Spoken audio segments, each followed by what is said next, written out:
Estamos presentando Amalia Pando. Cabildeo. Con Amalia Pando. Muy buenos días. Hace poquito, el 18 de junio pasado, a instancia de la Fiscalía Ecuatoriana, la jueza que atiende este caso aceptó vincular al expresidente Rafael Correa en un caso de secuestro, es decir, es un delito común, pero es un secuestro político. La jueza admitió la causa contra Rafael Correa, lo citó a declarar, rechazó el pedido de la fiscalía que le quería poner a Correa un grillete electrónico para que no se les pierda.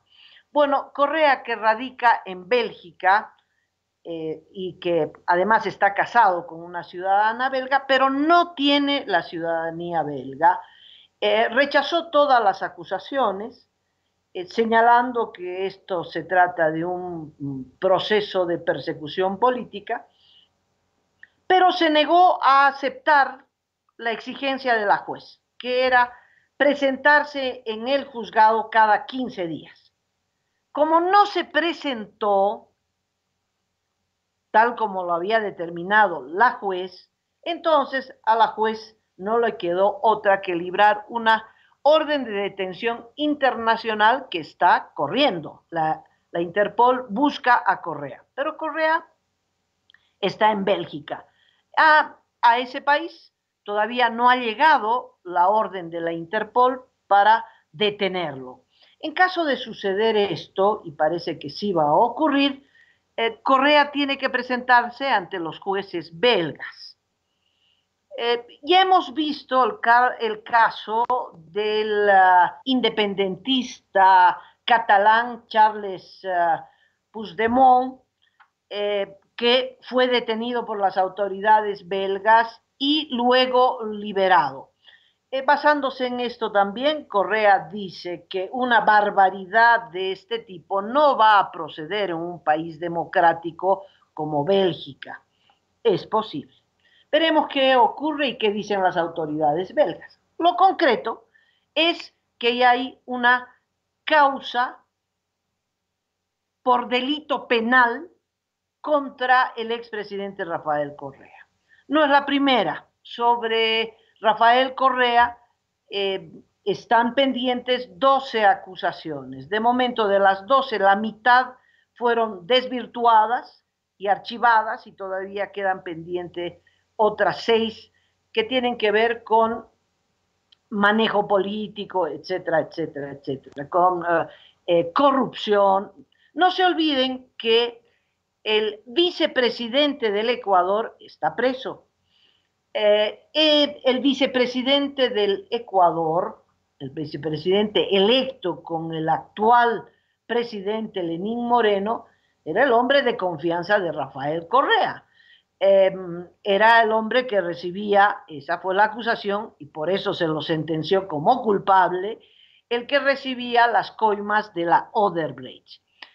Siendo vicepresidente del actual gobierno, se lo acusó, procesó y condenó por el caso de Odebrecht y se le dio una sentencia bajísima de 5 años y está detenido en una prisión ecuatoriana.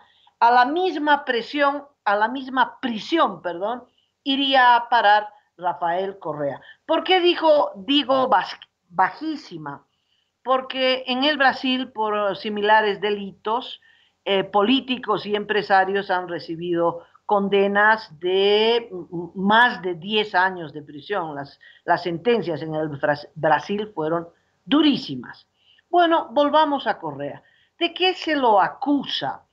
Es una historia de persecución, es una historia de espionaje, pero bastante, podríamos decir, amateur, ¿no? No es el espionaje que hemos visto en películas del agente 007, ni del espionaje que hace Rusia envenenando con radioactividad a los agentes secretos, no. Esto es a la criolla, se la cuento. Hay un político bastante joven que fue diputado nacional que se llama Fernando Balda Flores, muy joven, muy joven. Él empezó apoyando a Rafael Correa y siendo miembro del partido de Rafael Correa. Pero el 2009, Balda pasó al campo de otro partido, del partido opositor, y se convirtió en un opositor rabioso. Balda escribía todos los días tweets contra Rafael Correa, denuncias de todo tipo, en fin. Como empezó a ser perseguido, eso dijo Balda, se sintió perseguido, se fue a Colombia, donde obtuvo una especie de asilo político. En esa condición estaba en Colombia. Vamos al año 2012. En mayo de ese año se produce en Bogotá un encuentro de ONGs, una reunión política organizada por el partido de Álvaro Uribe. Este opositor ecuatoriano, que es el centro del conflicto, Balda, se había aproximado al uribismo en Colombia y daba charlas denunciando al régimen de Correa, denunciando la violación de derechos humanos, denunciando la corrupción, etc. Y en esta reunión de mayo, que se produce el 3 de mayo, Balda da una charla en presencia del expresidente colombiano Álvaro Uribe y había muchos otros presentes en la reunión.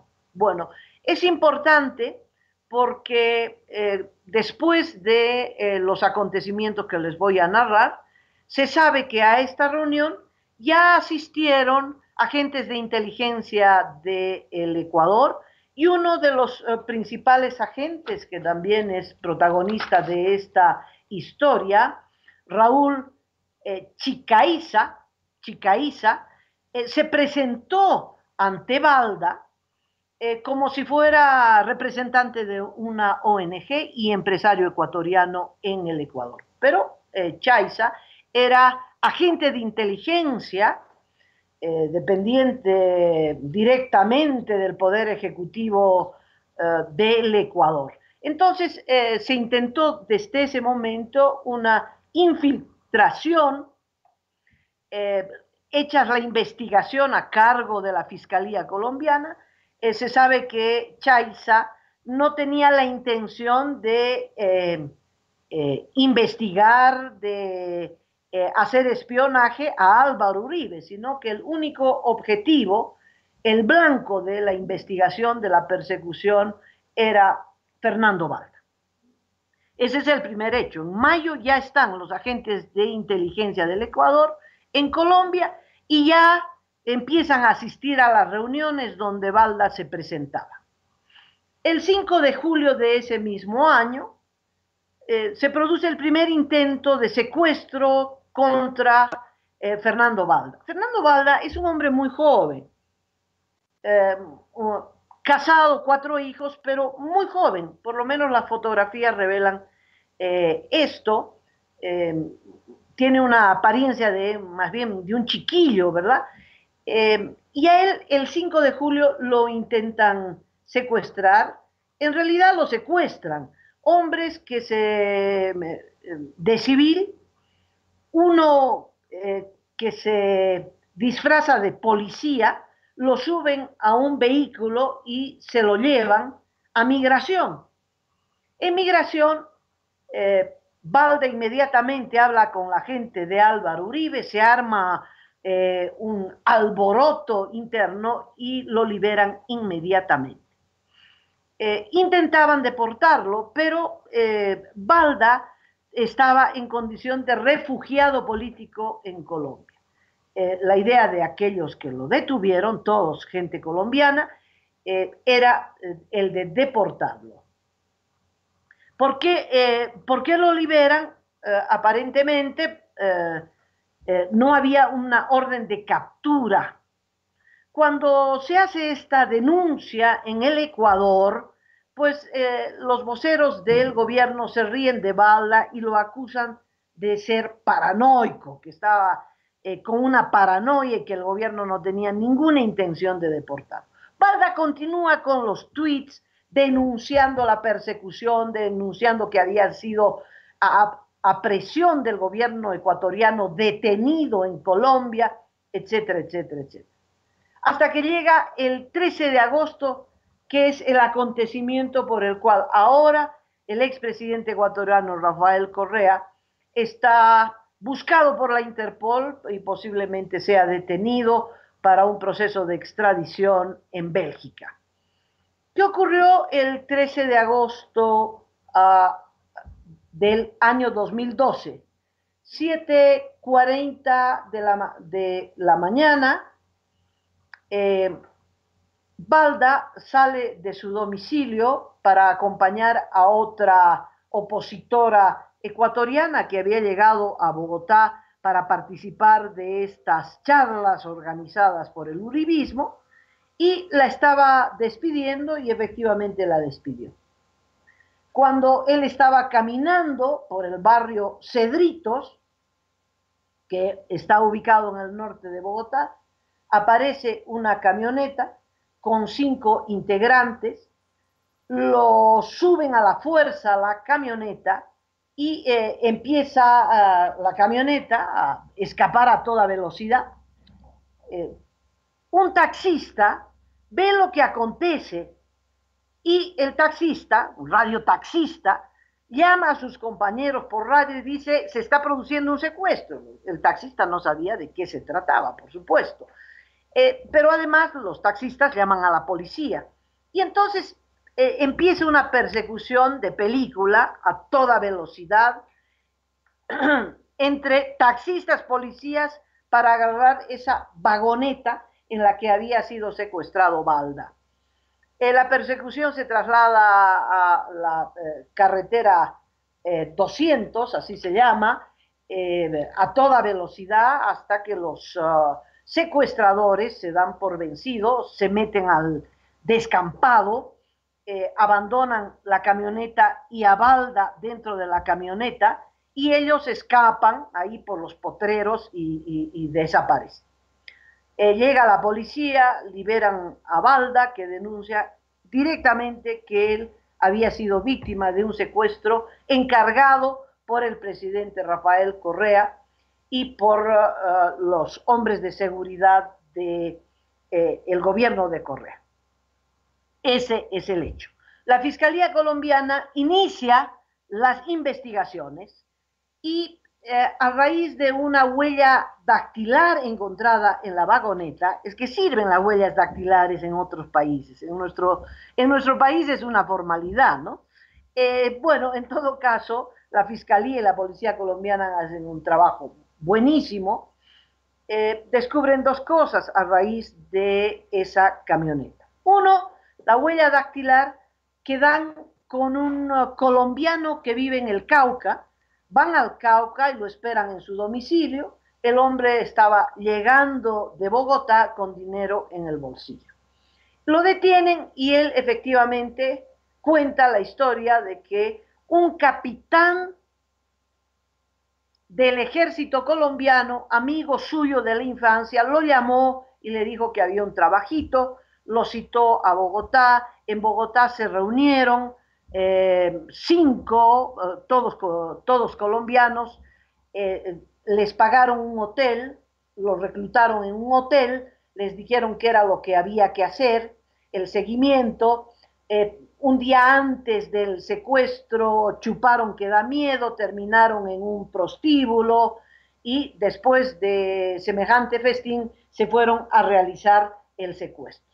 Los que ejecutaron el secuestro fueron estos delincuentes colombianos reclutados por un miembro del ejército de Colombia que había sido contactado por inteligencia del Ecuador.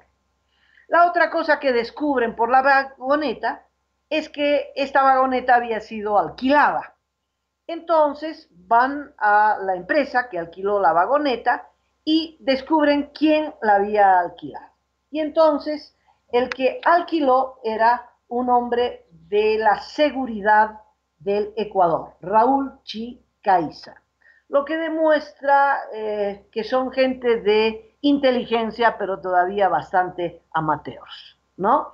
Entonces se sabe que hay un tal Raúl Chicaiza, la investigación en Colombia continúa y descubren que este Raúl Chicaiza es miembro de la inteligencia colombiana, perdón, de la inteligencia ecuatoriana. A raíz de eso y por las denuncias de Balda, empiezan a ver los videos de las reuniones en las que participaba Balda con el grupo de Álvaro Uribe. Y en esas reuniones encuentran que Raúl Chicaiza, el que alquiló la vagoneta para secuestrar a Balda, ya participaba en estas reuniones y que en mayo se había presentado al propio Balda diciendo que era miembro de una ONG y un empresario ecuatoriano con inversiones en Colombia. Entonces se sabe que la inteligencia ecuatoriana había participado mucho antes.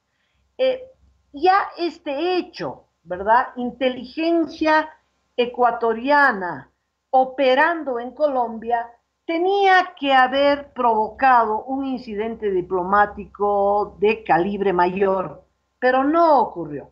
Recordarán ustedes que hubo un incidente muy grave cuando Colombia, siendo presidente Álvaro Uribe y siendo ministro de Defensa el actual presidente Juan Manuel Santos, violaron la soberanía ecuatoriana, se entraron al Ecuador y bombardearon un campo guerrillero encabezado por Raúl Reyes, que mataron a todos los que estaban ahí y en las inmediaciones, y secuestraron unas computadoras. No sé si usted se acuerda de ese incidente, si no se acuerda se lo recuerdo, ¿verdad? Fue una violación flagrante de parte de Colombia a la soberanía ecuatoriana que distanció terriblemente las relaciones entre ambos países. Álvaro Uribe terminó su mandato, no pudo ir a la tercera reelección, subió Juan Manuel Santos, se distanció de Uribe y las relaciones entre Juan Manuel Santos y Correa eran bastante buenas. Habían hecho el sana sana y se relacionaban permanentemente por los problemas de narcotráfico, terrorismo, etcétera, etcétera. Entonces, cuando se produce este secuestro en Colombia, Santos mantiene un perfil bajo. Es más, no dice absolutamente nada, a pesar de que hubo una flagrante violación a la soberanía colombiana, porque agentes de inteligencia pues estaban operando sin autorización de las autoridades colombianas. ¿Qué más se sabe? Que fueron 3 agentes de inteligencia colombianos, entre ellos una mujer, Jessica Falco, Armando Espinosa, Raúl Chicaiza, que es el hombre más importante, que fueron identificados y que días después del secuestro fallido salen de Colombia y se van al Ecuador. Se sabe, hay un recuento cronológico de la prensa colombiana que dice que después del secuestro, Raúl Chicaiza fue llamado a dar una información, a ver qué pasó, por la cabeza de la inteligencia ecuatoriana y por Carlos, que era la chapa del presidente Rafael Correa, que Chiaza fue a declarar para contarles qué había pasado. Es evidente que el Estado ecuatoriano, es decir, Chiaza no llegó, no tenía ningún interés en particular para detener a Balda. Él llegó con un maletín de plata para contratar a los delincuentes colombianos, para alquilar el vehículo, para alquilar el hotel, pagó el prostíbulo, pagó el anisado, en fin, fue un hecho financiado por el Estado colombiano. Perdón, por el Estado ecuatoriano, es decir, por el gobierno encabezado por Rafael Correa. El afectado, Balda, no duda en acusar a Rafael Correa como el que dio las órdenes para cometer este crimen. El asunto será probarlo. ¿Qué pasó en Colombia? Bueno, en Colombia se procesó porque al detenerlo, al que dejó la huella dactilar, lo detuvieron en el Cauca, lo trasladaron a Bogotá, y bueno, y él dijo quiénes habían participado. Entre ellos, el cabo del ejército. El cabo del ejército fue dado de baja al día siguiente, pero no fue detenido.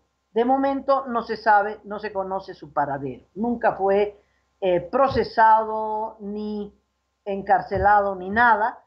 Lo dieron de baja, pero eso fue todo. No se sabe del paradero del cabo, que fue un actor importante en este delito porque fue el contacto entre la inteligencia ecuatoriana y los delincuentes colombianos. Fue el que amarró a los delincuentes colombianos, el que hizo los pagos. Bueno, el cabo está desaparecido. Los delincuentes colombianos, 5 en total, fueron detenidos uno tras otro. Una fiscal fue muy condescendiente con ellos, se llama Consuelo Martínez. Les dieron una sentencia muy baja, llegaron a un acuerdo y 2 años después ya estaban en libertad condicional. El caso volvió al Tribunal Distrital de Bogotá, anuló todo, inclusive el acuerdo entre la fiscal y los delincuentes, los volvieron a detener y les dieron una sentencia de 5 años. Después de 2 años de prisión, obtuvieron libertad condicional de tal modo que los ejecutores del secuestro están en libertad. ¿Qué pasó con los 3 de inteligencia? Ahora están detenidos.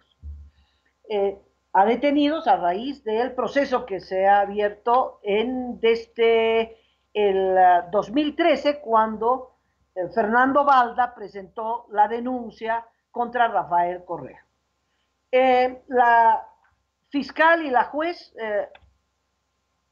actuaron, ubicaron y detuvieron Jessica Falcón, Armando Espinosa y Raúl Chiaza, los 3 de inteligencia que actuaron para cometer este delito, este secuestro en territorio colombiano. Bueno, últimamente Raúl Chiaza hizo una declaración que fue la que permitió a la juez tener la convicción de que Correa estaba involucrado. Ocurrió el 31 de mayo cuando Chiaza dio la declaración y dijo que era imposible negarse a cumplir las órdenes de Correa. Es decir, es el que vincula a Correa en el secuestro como el autor intelectual de este secuestro y por supuesto a sus jefes que eran los 2 de inteligencia. ¿Quién era el jefe de inteligencia de Correa? Pues déjeme ver, se me perdió el nombre, se llama Pablo Romero y Fausto Tamayo, eran los 2 jefes de inteligencia. Pablo Romero reside en España, se libró la orden de Interpol y Pablo Romero ha sido detenido en España y le dieron luego libertad provisional, pero está bajo custodia de la policía española, esperando ser extraditado al Ecuador. Fausto Tamayo todavía no es habido. Entonces, los 3 de inteligencia que ejecutaron el secuestro están presos en el Ecuador. Ellos son los que han inculpado a Correa y a sus jefes, Pablo Romero y Fausto Tamayo. Pablo Romero está con libertad provisional, fue detenido y luego obtuvo libertad provisional en España, y Rafael Correa al borde de ser detenido en Bélgica. ¿Por qué se vincula y por qué se cree que Rafael Correa está involucrado? Porque después del secuestro, el secuestro ocurrió en agosto, en octubre el gobierno de Juan Manuel Santos acepta deportar a Balda y entregarlo a Correa. Y esta deportación es muy importante para esclarecer la responsabilidad de Rafael Correa y también de Juan Manuel Santos. El presidente colombiano en realidad tendría que ir a declarar también, porque siendo refugiado, lo detienen e inmediatamente lo suben a un avión de la Fuerza Aérea Colombiana y lo entregan en Quito a la seguridad presidencial.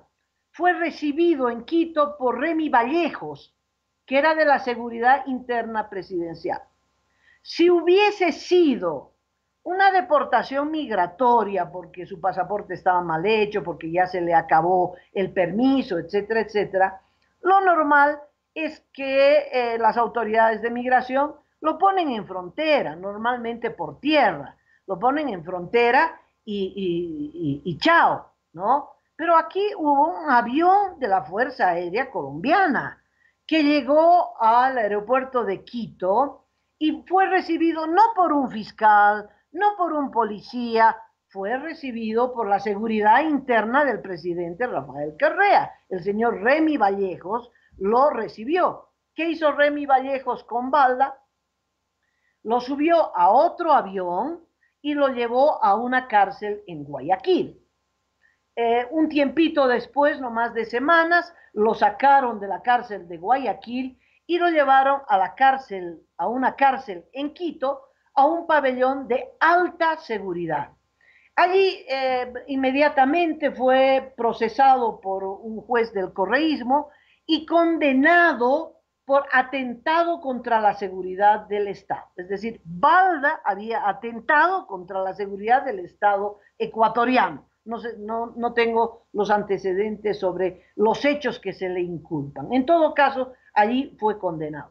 Cuando cambió el gobierno, fue liberado y Balda se convierte en principal acusador de Correa.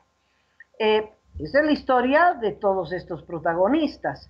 Los secuestros como práctica de persecución política. ¿Sabe cuántos secuestros se hacen en Nicaragua? ¿Cuántos secuestros se cometen en Venezuela y cuántos en Bolivia? Muchos, muchos. El secuestro es un delito muy grave.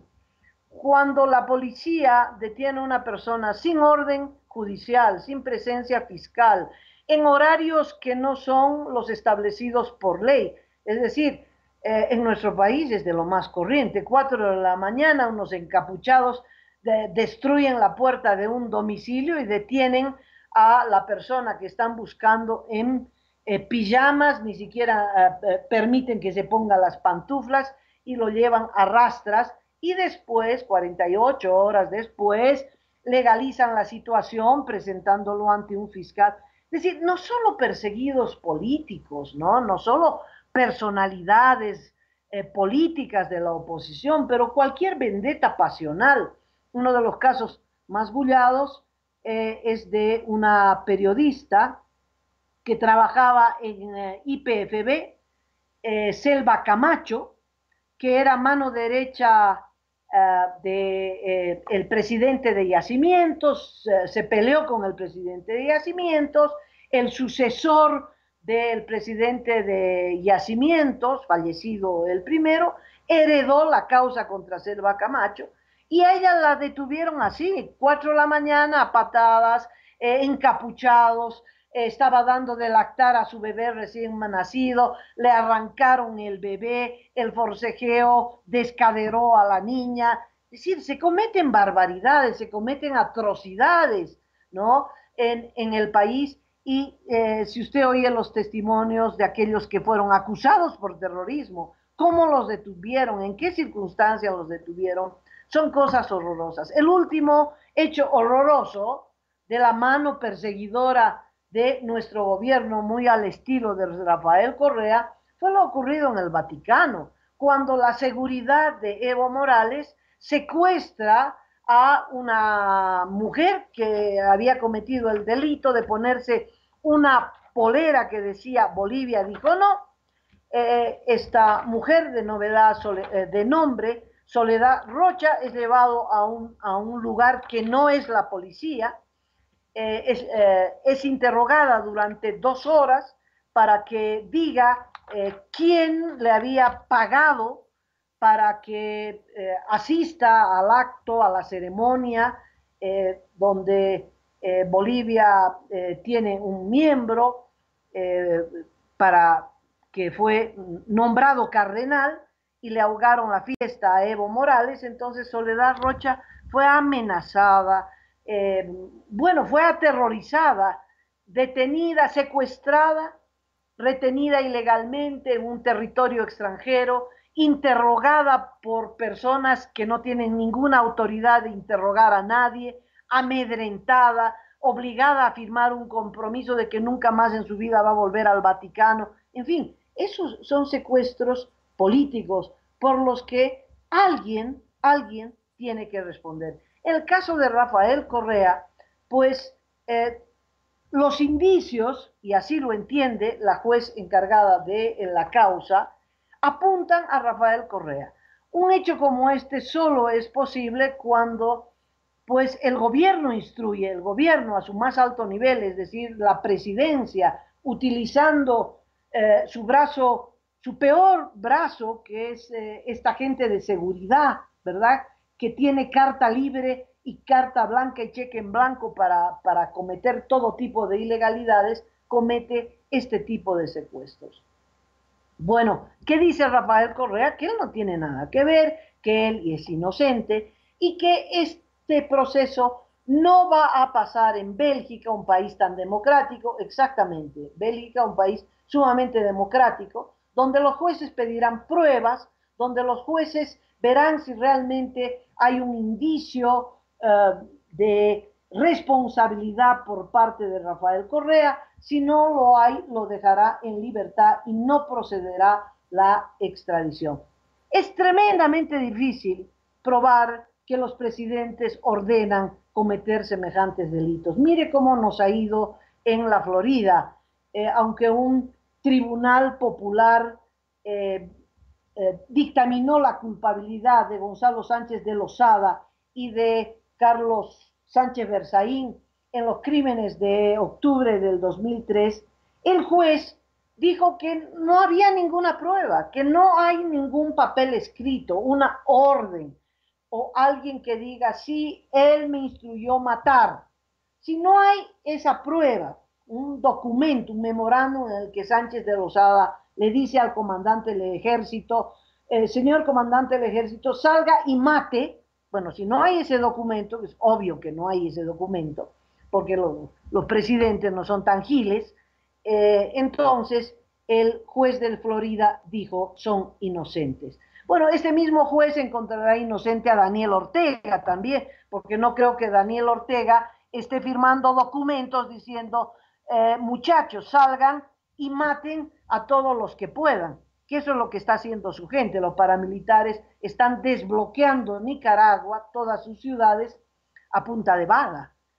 La cantidad de muertos que hay ya es incontable, ¿no? Y seguramente el juez de la Florida dirá, muéstrenme la prueba de que Ortega ordenó. Bueno, eso será lo difícil de probar ante los jueces de Bélgica, que Rafael Correa no solo estaba al tanto de cómo actuaba la inteligencia de su país, sino que dirá que sus testigos, estos 3 hombres de inteligencia que contrataron a los mafiosos colombianos, etcétera, etcétera, los que alquilaron el vehículo, los que pagaron todo, bueno, no tienen nada que ver con la inteligencia. Mire que estando todavía Correa en el poder, Javier Córdoba, que era el viceministro de Seguridad, dijo que no, inteligencia del Estado no tuvo nada que ver y que este señor Raúl Chiaza, pues seguramente estaba de vacaciones en Colombia y que él no tiene ni sabe nada. Es decir, todos son inocentes y son inocentes ante la Constitución ecuatoriana y serán inocentes ante la Constitución y las leyes belgas, de tal modo que demostrar estos hechos es un asunto muy difícil. Más fácil de demostrar en el Ecuador que en Bélgica. Es posible que Rafael Correa se libere, pero en Ecuador lo estarán esperando.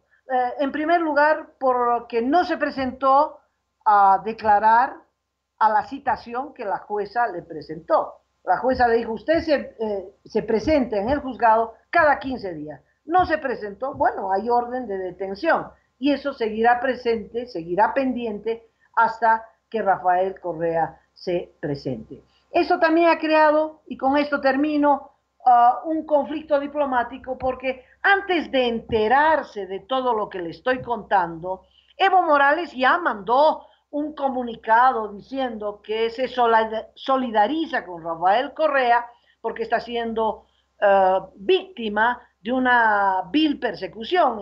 Similar documento sacó Nicolás Maduro en Venezuela y Lenín Moreno se enojó, inmediatamente convocó a sus embajadores, que es una señal de protesta, y emitió un comunicado señalando que Ecuador es muy respetuoso de las instituciones de cada país, de la soberanía de cada país, y le pide a Bolivia, es decir, a Evo Morales y a Venezuela, a través de Nicolás Maduro, que por favor respeten las determinaciones de la justicia ecuatoriana y que él no está involucrado ni está manipulando jueces, ni nada por el estilo. Y que por favor no saquen documentos en ese tenor, violando la autonomía de la justicia ecuatoriana.